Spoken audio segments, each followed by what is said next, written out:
Would I live here is a question I ask myself in every country I visit.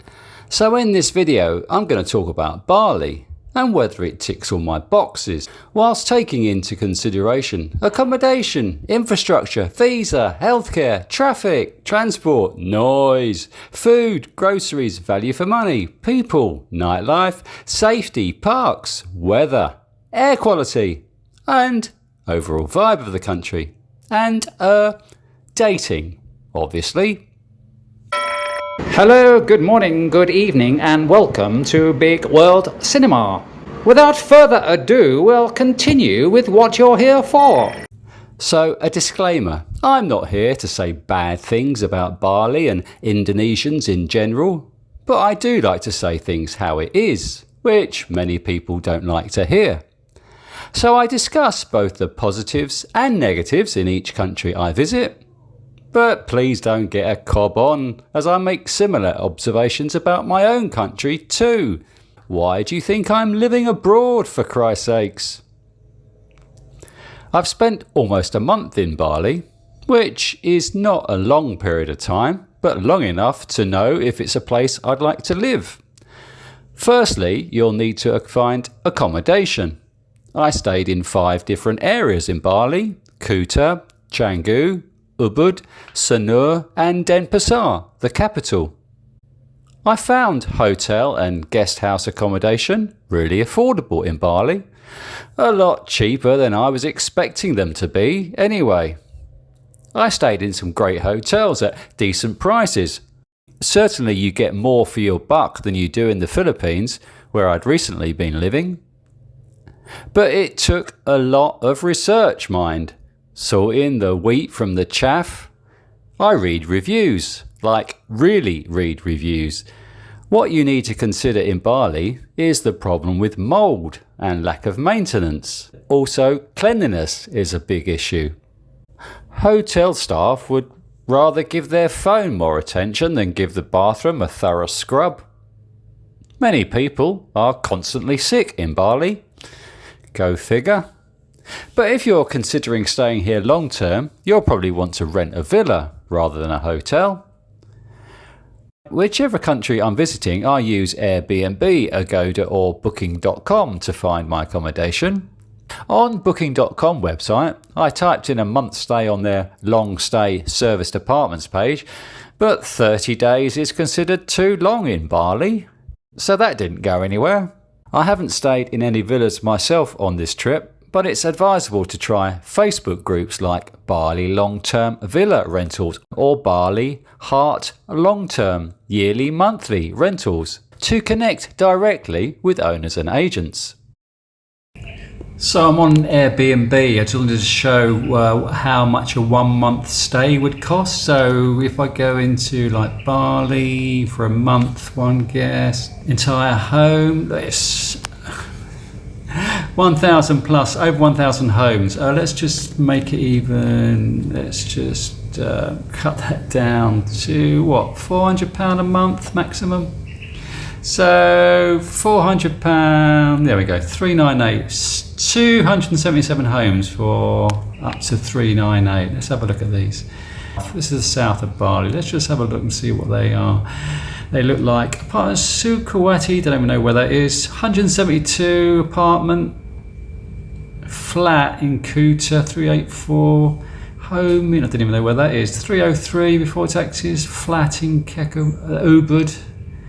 Home in Kegalang, 383. So they're around. So they're looking around the 400 quid. Home in Blabuta, wherever that is. Oh, bungalow. Don't really like the look of that. I don't really want a wooden shack. Home in Ubud. Ubud again. South Kuta, 366. So they seem to be coming up. Let's go onto the map. Let's go further south. So the southern part of the island, let's have a look at that. 91 homes. We saw that one. Kuta. Mengwi, 371. Guest house, I don't really want to look where, a tiny home. So they were coming up around the 300 quid. 300 to 400 quid. 256, flat in Kuta. Let's have a look at that.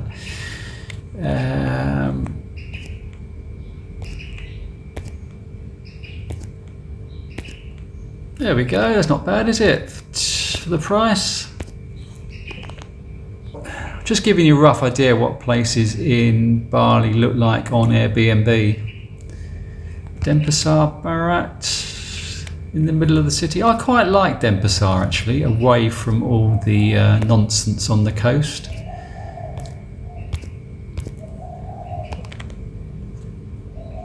So it looks like you can pick up some decent places for up to 400 quid a month. If I wanted to live in Bali long term, I'd walk around the neighbourhood I wanted to live in and ask around. There's generally notices up saying property available to rent, funnily enough. I particularly noticed them on the back streets of Sanur, which is the only area of Bali I'd want to live in anyway. Indonesian food is great. How do you pronounce it? Fuku coffee. Certainly a lot better than what I'd previously experienced for 5 years in the Philippines. So I have, what do I have? Chicken kabai garam? Yeah. 28,000. Yeah. Amazing. Thank you.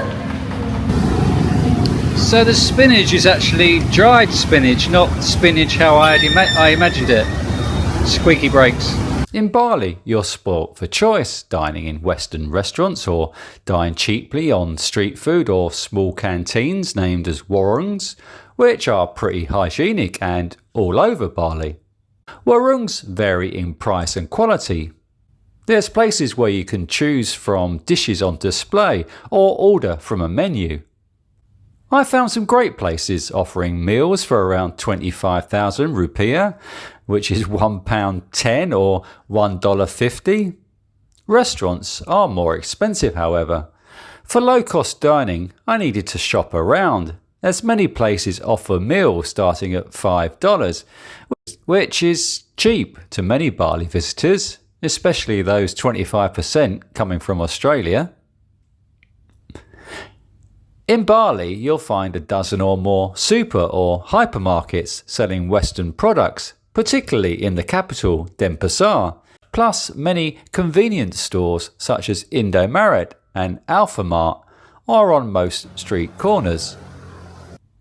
In Bali, I found that many of these convenience stores were selling alcohol, which was not the case on the mainland, where they'd been banned from selling alcohol since 2015. In a creamy sauce. I don't know how much chili they put in that, but my mouth is burning. I said not spicy. Just use a dish of liquid sweetener to try and tone down the spice, but it didn't work. I've had to give up. Spice has beaten me. Whichever country I live, I need access to a gym. It doesn't have to be a modern gym, just as long as it has all the appropriate machines and free weights. You're spoilt for choice with decent gyms in Bali offering different price plans. But some of the membership plans are ludicrous. 1 year's membership at the Body Factory in Canggu will cost 28 million rupiah, which is £1,250 or $1,700. But Canggu is a bit wanky in my opinion. At the budget end of the market, however, I was using gyms that offer day passes for 50,000 rupiah, which is £2.23 or $3. Whereas other gyms were offering day passes for 200,000 rupiah, equivalent to a monthly membership at some of the local gyms. This is the night clubbing room. There's actually a water dispenser here. I thought it was a speaker at first. It's a great space.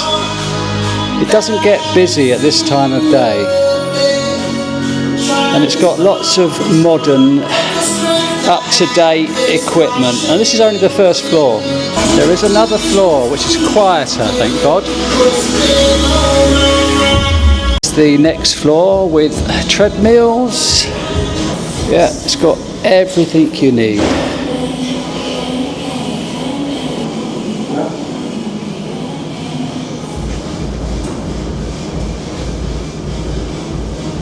The outdoor space where you can sit and have your cigarettes and recover.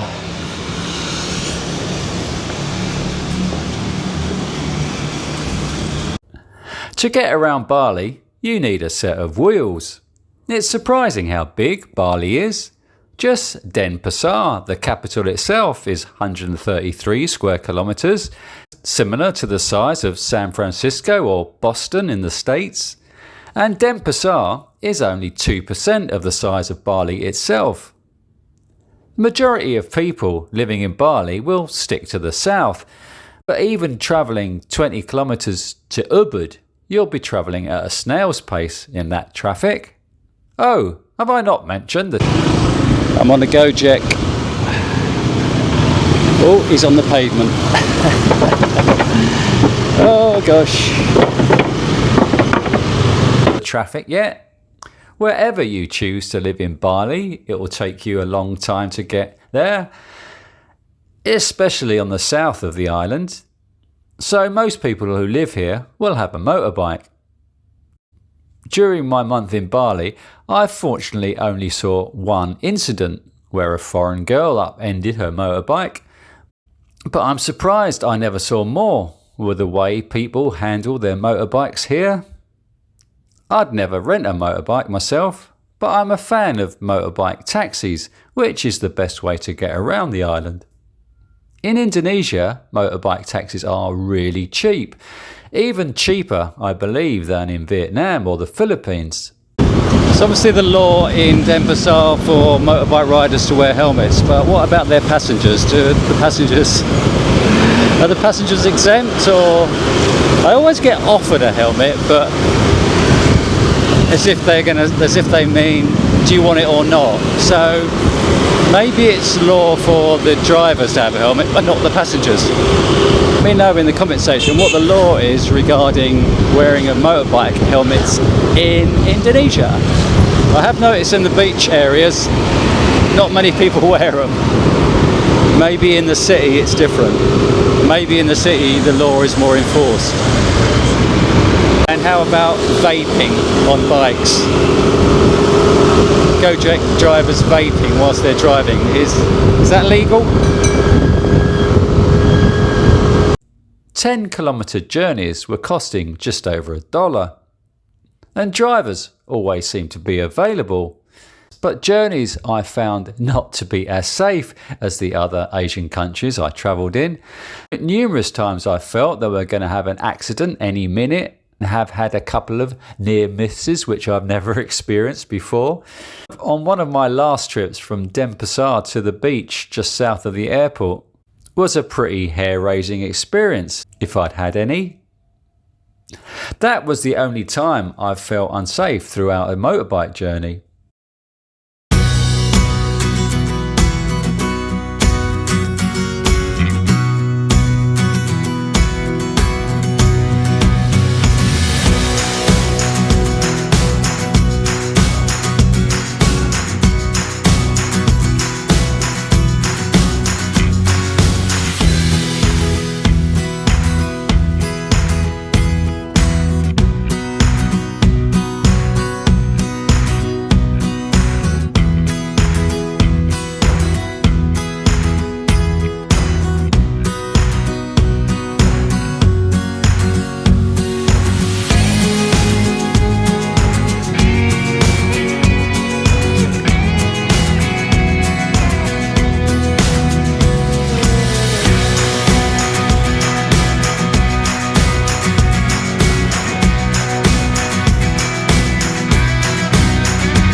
That was uncomfortable.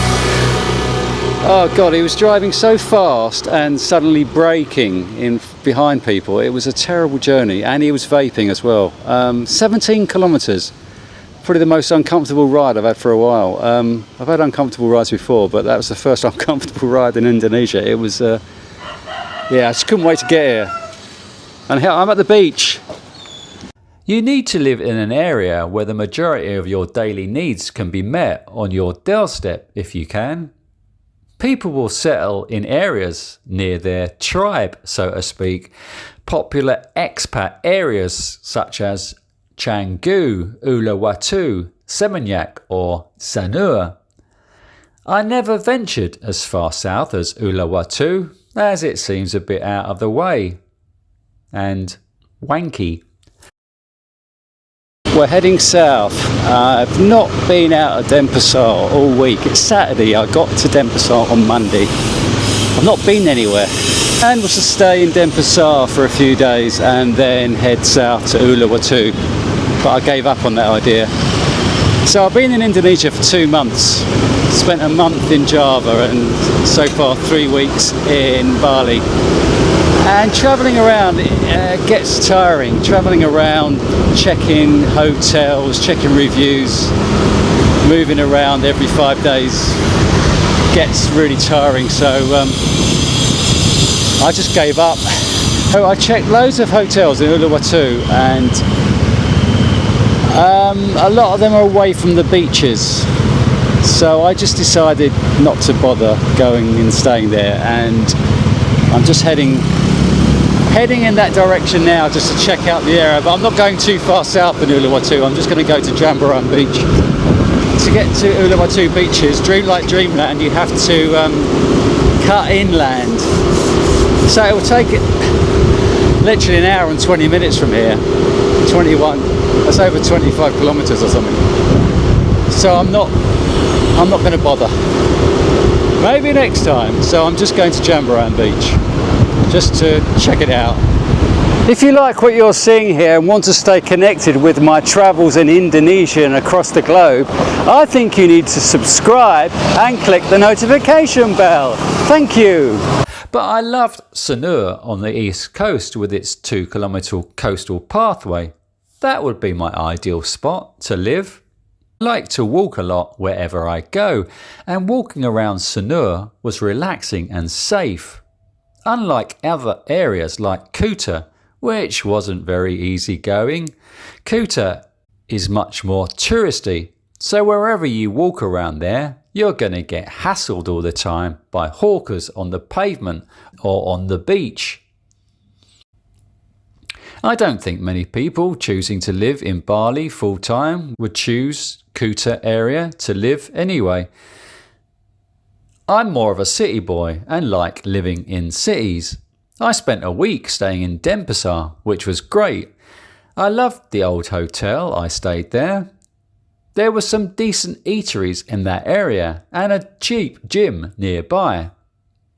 However, when I took a motorbike taxi to the coast one afternoon, I realised how much I missed not being beside the sea. I used to live on the coast in Brighton, UK, so being close to the sea is important for my health and well-being. Apart from the constant traffic noise, Bali is loud. Recently in Denpasar, the hotel I was staying at's Wi-Fi wasn't great. Well, it was okay for daily internet, but uploading YouTube videos was impossible from there. Fortunately, there was a coffee shop 5 minutes walk away from my hotel, so each time I needed to upload, I went there. Last Friday evening, I sat outside, uploaded my video to YouTube, had something to eat and drink. Every weekend, the coffee shop hosts live music with a group playing in their courtyard. I'd read reviews of the place saying that the music there is loud. Not just one review, but many reviews saying the same thing. Fortunately, I had my earplugs with me. Boy, was it loud. There was more staff and band members than people in the audience, but they still blasted out the sound, believing they were performing at the Hollywood Bowl, which kicked off my tinnitus big time, with the decibel level set to deafening. Jesus! Having uploaded my video, I returned to my hotel and sat on my balcony, where I could still clearly hear the vocalist's words, which was a 5-minute walk away.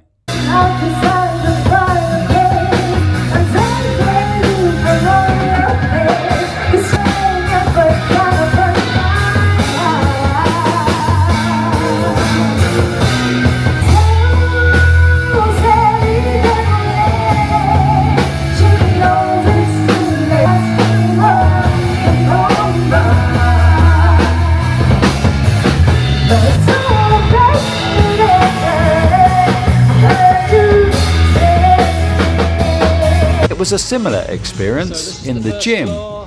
Nobody there. This is the night clubbing room. But the bass level set to full blast. Apart from needing everything to be played loud, Indonesians are very friendly people, but will generally wait for you to approach them, unlike their gregarious Filipino neighbours who make the first move. I feel their distance is down to the language barrier. English is not widely spoken. Well, not as widely spoken as in the Philippines, where I'd recently been living for 5 years, and where the majority of Filipinos can speak some level of English. So Indonesians are generally reluctant to make the first move. Conversations in Bali have met with mixed success. Some people's English is better than others. Others can barely muster a sentence. Assignment was to stop a foreigner and take their photograph. So that's what we're doing. I'm studying in Unmas Denpasar. What subject? What? Which subject? What grade at school are you? What age are you? 17, 18? I'm 18. 18. And this is your last year at school? What? Is this your last year at school? They're both looking at me very confused. You're 18 as well? You 18? No. How old are you? How old are you? Umur saya? She's 18. 18. So she's 8. So. My name is Elin Sialingu. And your name? My name is Santika Bundes. You can call me Call you? Eti. Eti. My name is Philip. I'm from England. Oh. But English proficiency is better, I feel, in Bali than Java, with Indonesians coming into contact with more foreigners in Bali, and better, I feel, than other Asian countries such as Thailand or Vietnam, where not many people are able to converse with you at all, in my opinion, even in tourist areas where there's many foreign visitors. But when Indonesians chat with you, they're warm, kind-hearted people. Hello. Chicken Ah, lovely. Thank you. and with 2 fried egg, yeah? Enjoy. What's your name, lovely? My name is Eugene. Eugene. Yeah, I'm Eugene. I would pronounce the name of this restaurant differently, Okay. but I won't tell you how I pronounce it because it's rude. It's a rude word. It's rude. Sorry, I don't understand. No worries. I won't tell you. Sorry? I will. I like the way you pronounce the name of the restaurant. Thank you. Thank you. Thank Take you so care. much. Enjoy, yeah? Thank you. Bye bye. Primary religion in Bali is Balinese Hinduism, a unique blend of Hindu, Buddhist and indigenous animistic beliefs that distinguish it from other forms of Hinduism in Indonesia. On every street you'll find small temples and witness Indonesians performing daily offerings each morning. I love the religious statues, monuments and temples you'll find all over Bali, but it doesn't feel like a religious or as much a spiritual place, certainly not on the same level as you'll find in India or Thailand, in my opinion. I didn't find many green spaces in Bali, certainly no parks, but I did stay in some hotels with lovely gardens. I feel that the further up north you go, away from the urban south, you'll find many more green spaces. And probably a quieter place to live, if you like to be away from it all, which I don't. Bali has a tropical climate with hot and humid weather all year round. Throughout the year, the temperature in Bali stays between 20 and 32 centigrade, and the humidity is consistently above 75%. Bali has two distinct seasons, wet and dry. The rainy season runs from November to April, and the dry season from May to October, which is why I chose to visit during September. I actually felt more comfortable with the weather in Bali. Never felt like I was getting uncomfortable sweaty like I do in the Philippines or Thailand. I actually never checked the air quality for the time I was there. The Air app currently shows a moderate reading for Denpasar, so I never felt the air pollution was totally affected me. The worst part was being sat on the back of a bike being exposed to all the surrounding exhaust fumes. Which leads us neatly on to smoking. Everyone smokes in Bali, or it feels that way. I've never smoked. Well, not tobacco anyway. Even the motorbike driver who took me to the beach at Jimbaran was vaping as he was driving, blowing smoke in my face. But it's not just Indonesians. Many tourists I noticed were smoking here too. But at least you're out in the fresh air in Bali, so you don't breathe it in as much. With so many international tourists flocking to Bali each year, you'll be delighted to know that healthcare is comprehensive in public and private healthcare clinics such as Bali International Hospital and the BIMC Health Group, which has hospitals throughout Bali. I feel safe walking the pavements around Bali. Safe from being robbed anyway. Being knocked over by a stray motorbike is another story. Many visitors will come to Bali for the beach clubs such as Fins and Potato Head, which is a great name. I could think of nothing worse than visiting a place where the drinks cost a fortune and you can't hear yourself think. I do love beach bars, however, which they're not short of on Bali, although I'm happy just to have a sundowner as the sun goes down. Then be tucked up in bed in my pyjamas watching Netflix by 9 p.m. Dating. You think I'm going to just give my dating experiences in Bali one small paragraph? Well, I could actually, but I won't. You're going to have to stay tuned for my Bali dating video to find out. The longest period you can stay in Bali is with the C1 180 days multiple entry tourist visa. This visa allows you to stay for 60 days, but can be extended twice each time, adding 60 days for a total of 180 days per visit. After 180 days, you need to leave the country, but can re-enter with the same visa. The price of the C1 visa, however, fluctuates between different agencies who arrange it for you, so I can't give you an accurate price. For staying long term, you can get a retirement visa known as the retirement Kitas. Age requirement is over 55. You must provide proof of a minimum monthly pension fund of $3,000 per month or $36,000 per year. The criteria for obtaining the retirement Kitas is you have no plans to work in Indonesia, you must hire a maid or domestic helper, sign a lease agreement for 1 year, and must engage with a sponsor that acts as your guarantor during your stay in Indonesia. Well, that's not bad, is it? At least they don't require a huge transfer of funds to sit in an Indonesian bank unlike in other Asian countries. Maybe the KITAS is a better option than the Philippines SRRV visa. If you're 60 or over, you can also get what is known as a silver hair E33E visa, which offers a 5-year stay from the start. It's a shame I'm not entitled to that either, being bald.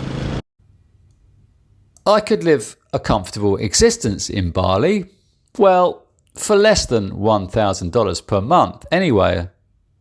Viewers who watch my channel regularly will know that I'm quite frugal with my money. Some would say tight, but I'm not one for lavish meals or pissing my hard-earned YouTube wages up the wall. But would I want to live on Bali? In one word, no.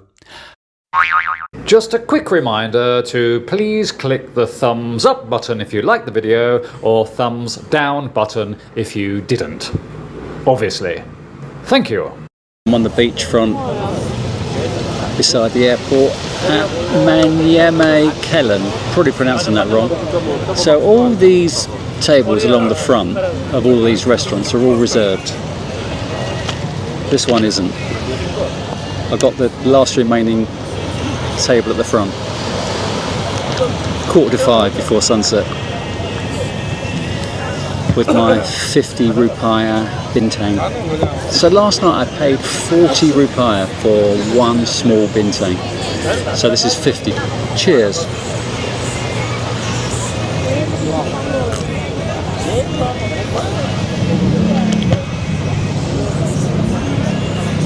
Bali is very touristy. If you lived there, you'd feel like you're on holiday all the time, which is not such a bad thing. But it's absolutely rammed with tourists. Even Ubud, which is 20 kilometres away from the busy south corner, is also rammed with tourists. I'm not an island man. I visit islands to take a break from living in the city, but I could never live permanently on an island. Not for long, anyway. After a short time, I'd start to feel cut off from the real world, wherever the real world is nowadays. But islands are too remote for me. Maybe in a few years' time, when I'm frothing at the mouth and yearn to be wheeled around by a young hottie on the footpaths of Sanur, I'll reconsider. In the meantime, I'm off to pastures new. Where can that be now? So long, Bali. See you in another 32 years, when I'm 96, hoping I was 69ing again. Happy travels, everyone.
been watching Uncle, the man from Big World Cinema. Please like, subscribe and share with your friends.